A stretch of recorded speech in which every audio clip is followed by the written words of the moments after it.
উত্তর চব্বিশ পরগনা জেলার আরিয়াদহ গ্রামে 1967 সালে 17ই মার্চ কবি কৌশিক গাঙ্গুলির জন্ম। সেখানেই তার বসবাস। কলম যোদ্ধা এই কবি সারাক্ষণ লেখালেখিতেই ডুবে থাকেন। তিনি এখন তার 16তম কাব্যগ্রন্থ প্রকাশের অপেক্ষায় রয়েছেন। তার লেখা 44টি কবিতার বই এবং 58টি কবিতা ফোল্ডার, তাছাড়াও 2টি গদ্য ফোল্ডার গ্রন্থ প্রকাশিত হয়েছে। এখনো পর্যন্ত 2000-এরও বেশি পত্রিকায় তার লেখা ছাপা হয়েছে। তিনি দেশসহ সব পত্রিকাতেই লিখেছেন বলা চলে। সব পত্রিকা, লেখা এবং প্রকাশকেই তিনি সমান গুরুত্ব দেন। কেবলমাত্র মানুষের ভালোবাসা তার কাছে চরম প্রাপ্তি এবং আকাঙ্ক্ষার বিষয়। তবে তার জীবনে কবিতা ছাড়া কিছুই নেই। কবিতা তার জীবনযাপন এবং মানুষের ভালোবাসা তার পথ চলা। একটা সময় তিনি সংবাদপত্রে এবং টিভিতে চুটিয়ে সাংবাদিকতা করেছেন। তিনি এ যাবৎ 21টি পুরস্কারও পেয়েছেন। বহুবার তিনি সংবর্ধিত হয়েছেন। ইংরেজি ও হিন্দিতে তার লেখা অনুবাদও হয়েছে। সামাজিক ভ্রষ্টাচার, রাজনৈতিক দুর্নীতির বিরুদ্ধে লেখালেখির জন্য তাকে অনেকের রোষানলেও পড়তে হয়েছে। শারীরিক অসুস্থতা এবং আর্থিক প্রতিকূলতাকে পাত্তা না দিয়ে লেখার কাজ করেই চলেছেন। তিনি এখন নানান সামাজিক কর্মের সঙ্গে যুক্তও আছেন। বছর ধরে লেখালেখি 37 বছর। 37 বছর। তার আগে কি করতেন? তার আগে সাংবাদিকতা করতাম। কোন চ্যানেলে ছিলেন? চ্যানেল নয়, আমি ফ্রিল্যান্স করতাম। আমাকে যে কোনো চ্যানেল, যে কোনো সংবাদপত্র কাজ করতাম, বড় বড় মাধ্যমেই কাজ করতাম, কিন্তু ফ্রিল্যান্স যেহেতু ছিলাম, কারণ হচ্ছে আমি চিরকাল একটু স্বাধীন চেতা। আমি একবার স্টাফ হয়ে ঢুকেছিলাম, তারপরে দেখলাম যে অর্ডার মাফিক কাজকর্ম করতে হয়। অনেকে ভাবে সাংবাদিক জীবনটা খুব স্বচ্ছ। যারা খুব বড় প্রতিষ্ঠানে কাজ করে তারা জানেন না সাংবাদিক জগৎটাও কিন্তু গণ্ডগোলের। আমি একটা লেখা লিখলেন, আপনার নাম দিয়েই লেখাটা বেরোলো, কিন্তু লেখাটা হয়তো এডিটার সাহেব দেন, বার্তা এডিটার, যিনি নিউজ এডিটার থাকেন, তিনি কিন্তু পাল্টে দিয়েছেন অনেকটাই। ফলে আপনি কিন্তু সন্তুষ্ট হতে পারবেন না। কিন্তু একজন যখন ফ্রিল্যান্সার ইচ্ছা হলে সেখানে কাজ করবে, ইচ্ছা না হলে সেই খবরটা নাও করতে পারে। ইচ্ছা হলে পরে টিভি চ্যানেলের হয়ে বুম নিয়ে দাঁড়িয়ে পড়তে পারে, ইচ্ছা না হলে নাও পড়তে পারে। 2017 সালে আমার মা যখন অসুস্থ হয়ে পড়লো, আমি বিভিন্ন অফিসে যাওয়া বন্ধ করে দিলাম।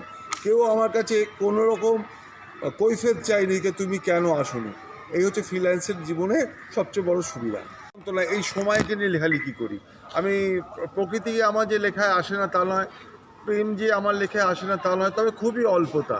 আমার হচ্ছে মানুষের জীবন যন্ত্রণার কথা, মানুষের সমস্যার কথা, মানুষের প্রতিবাদের কথা, মানুষের ভীরুতার কথা, মানুষের জিতে যাওয়ার কথা, মানুষের হেরে যাওয়ার কথা, সব কিছুই আমার লেখার মাধ্যমে আমি ফুটিয়ে তুলতে পারি। সচেতন মানুষদের বলি, আপনাদের পাশে আমার লেখা আছে। ভাববেন কৌশিক সবসময় তার লেখা নিয়ে আপনাদের সচেতন চিন্তাভাবনার পাশে সব সময় থাকবে, আছে। এই ভালোবাসা রইল আপনাদের প্রতি। আপনি যে লেখালেখি করেছেন, দু একটা বই? আমার 44টা বই আছে। যেমন কয়েকটা বলুন। কৌশিকের কবিতা, এই সময়ের কবিতা, চূর্ণ কবিতা গুচ্ছ। আমার কবিতার বই হচ্ছে এবার মাটিতে পা রাখো, চূর্ণ কবিতা গুচ্ছ, ছেঁড়া কাগজ, এরকম অসংখ্য বই। মানে 44টা বই। আমার প্রচুর বই আমার নিজেরই নাম মনে থাকে না। সামনের দিকেও বেরোচ্ছে আলো অন্ধকারের কবিতা, ফিরে আসো স্বপ্ন, তারপরে দুর্বিনীত সময়ের কবিতা।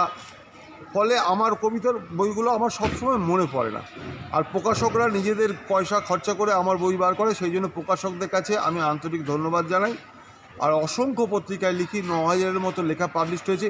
এই আদ্যাপীঠের মাতৃপূজা থেকে শুরু করে সারা ভারতবর্ষ এবং ভারতবর্ষের বাইরে অসংখ্য পত্রিকায় এবং ওয়েব ম্যাগাজিনে আমার লেখা প্রকাশিত হয়। যেমন আপনার লেখার মধ্যে একটা কবিতা একটু শোনান আমাদের। আচ্ছা, আমরা শোনাই একটা কবিতা। রাস্তার ধারে একটা মরা গাছ পড়ে আছে, ওটা কি ভবিষ্যতের আমি? একদিন রাস্তার ধারে পড়ে থাকবো লাশ হয়ে, অনেক কথা না বলে চুপ, একেবারেই নিশ্চুপ। স্বপ্ন দেখব না ভোরবেলায়, কাঁদবো না মা মা বলে। কবিতায় বজ্রপাত হবে না, রক্ত ঝরবে না শব্দের সীমিত বাগানে। সব ফুল শুকিয়ে যাবে, সব শব্দ থেমে যাবে। রাস্তার ধারে নীরবে পড়ে থাকবো একটা মরা গাছ হয়ে। আপনি যে বলছিলেন আপনার কবিতা লেখেন বলে, তার জন্য আপনার ওপর খুব না, আমার কবিতা লেখার চাইতে আমার সাংবাদিকতার জীবনে আমার ওপর হামলা বেশি হয়েছে। কারণ হচ্ছে আমাকে কিছু কাজ করতে হতো যেটা হচ্ছে অনেকের কাছে সেটা চক্ষুশূল বা অস্বস্তির কারণ হতো। ফলে অস্বস্তি হতো বলে সেই অস্বস্তিটাকে থামিয়ে দেওয়ার জন্য তারা রেগে গিয়ে আমার উপর হামলাও করতো। আমি প্রায় 7-8 বার মারও খেয়েছি, গালাগাল, ফোনে থ্রেডিং এসব তো হয়েই থাকতো। এখনও লোকে আমার কবিতার জন্য হয়তো গালাগালটা দেয়, মারধর হয়তো করে না।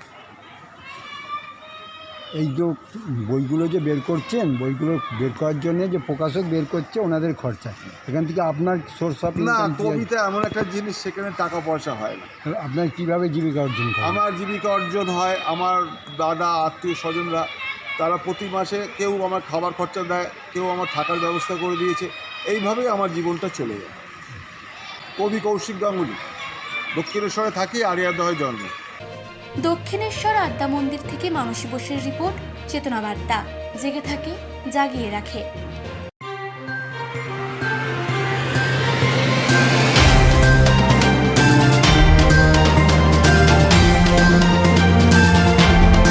চেতনা বার্তা, জেগে থাকে, জাগিয়ে রাখে।